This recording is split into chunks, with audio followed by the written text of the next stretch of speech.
Esta escena repetiuse hoxe en Sanxenxo de forma simultánea en 17 praias, mentras a rapazada do Plan Concilia encargouse do izado das bandeiras azuis nos distintos areais. No máis emblemático, no de Silgar, foi o presidente da Xunta e o alcalde os encargados de colgar a insignia xunto a Alba, unha rapazada vila.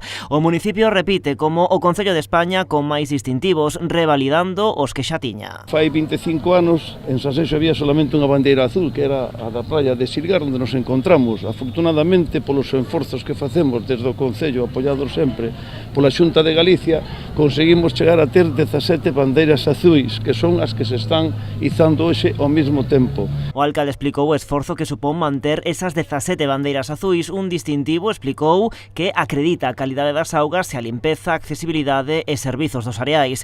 Telmo Martín apunta a que contribúen a situar a Sanxenxo como unha referencia do turismo de calidade en toda España. Sanxenxo, para manter as 17 bandeiras azuis, fai unha inversión moi forte. Estamos moi agradecidos que cada ano, cada vez nos axudan máis a conseguir que estemos onde estamos e seguir loitando para que Sanxenxo siga apostando polas bandeiras azuis, porque hai que ter en conta presente que gracias a estes detalles todos Sanxenxo convírtese nesta tempada na terceira cidade de Galicia. O presidente da Xunta puxo en valor o papel de Galicia como referente nacional en calidade ambiental e turística, con Sanxenxo como gran referente. Ao final isto é unha marca de excelencia, esa Galicia calidade que ofrecemos a todo o mundo que queira vir a visitarnos durante este verao e durante todo o ano. Aquí creo que ten o mellor expoñente e por eso facer este acto simbólico. E Alfonso Rueda lembrou tamén que máis alá das 17 bandeiras azuis das praias, Sanxenxo conta con bandeiras azuis en 3 portos deportivos: o Real Club Náutico de Sanxenxo, o Club Náutico de Porto Novo e o Porto Deportivo Xoán Carlos I,